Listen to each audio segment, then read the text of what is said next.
حضرت بابا فریدالدین مسعود گنج شکر بابا صاحب رحمتullah علیہ فرماتے ہیں کہ ایک نیک نوجوان تھا، دن کو روزہ رکھتا، رات کو نماز پڑھتا، پر اللہ سے ڈرتا پھر بھی بہت ہی زیادہ تھا، بڑا ہی ڈرتا تھا۔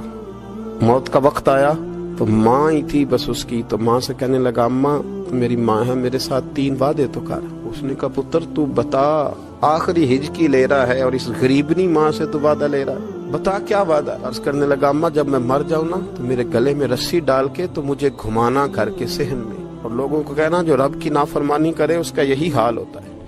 یہ اعلان کرنا جو اللہ کے نافرمان ہوں ان کا یہی اشر کیا جانا چاہیے۔ اور اماں پھر دوسرا وعدہ کر، میرا رات کو جنازہ اٹھایا جائے، میں نہیں چاہتا کہ کسی کے منہ سے یہ لفظ نکل جائیں کہ وہ دیکھو اللہ کا نافرمان جا رہا ہے، رات کو میرا جنازہ اٹھانا۔ اور اماں تیسرا میرے ساتھ وعدہ کر کہ لوگ مجھے دفن کر کے آ جائیں گے تو میری قبر پہ چلی جائے گی۔ عمل میرے پاس کوئی نہیں، پر مجھے لگتا ہے ماں کے قدموں کی برکت سے عرش کا مالک بھی رحم فرمائے گا، اماں تو وعدہ کر۔ بابا صاحب رحمتullah علیہ فرمانے لگے کہ ماں بوڑھی ماں نے وعدہ کر لیا، کہا بیٹے ٹھیک ہے اگر تیری یہی ضد ہے تو میں تیار ہوں۔ پھر اس نے کلمہ شہادت پڑھا، اس نوجوان کی روح پرواز کر گئی۔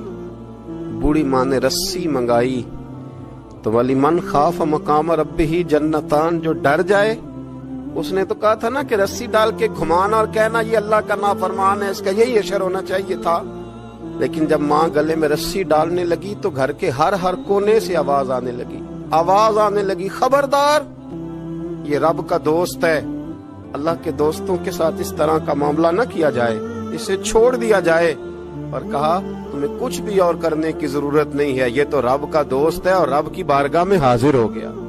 کوئی بندہ کہے گا کہ یہ تو ایک بابا فرید کا سنایا ہوا واقعہ ہے، سنیے بخاری میں حدیث ہے، نبی پاک صلی اللہ علیہ وسلم نے فرمایا، حضرت ابو ہریرہ رضی اللہ تعالیٰ عنہ راوی ہیں، حضور فرماتے ہیں ایک شخص مرنے لگا تو اپنے بچوں سے کہنے لگا کہ میں جب مر جاؤں تو مجھے جلا دینا اور پھر میرے جلے ہوئے وجود کو پیس دینا، پھر مجھے ہوا میں اڑا دینا۔ پتر مجھے اڑا دینا، مجھے بڑا ڈر لگتا ہے، اگر رب نے مجھ سے حساب پوچھا تو میں قابل نہیں ہوں، اڑا دینا مجھے ہواؤں میں، اگر اس نے مجھ سے حساب لیا تو بڑا سخت حساب لے گا۔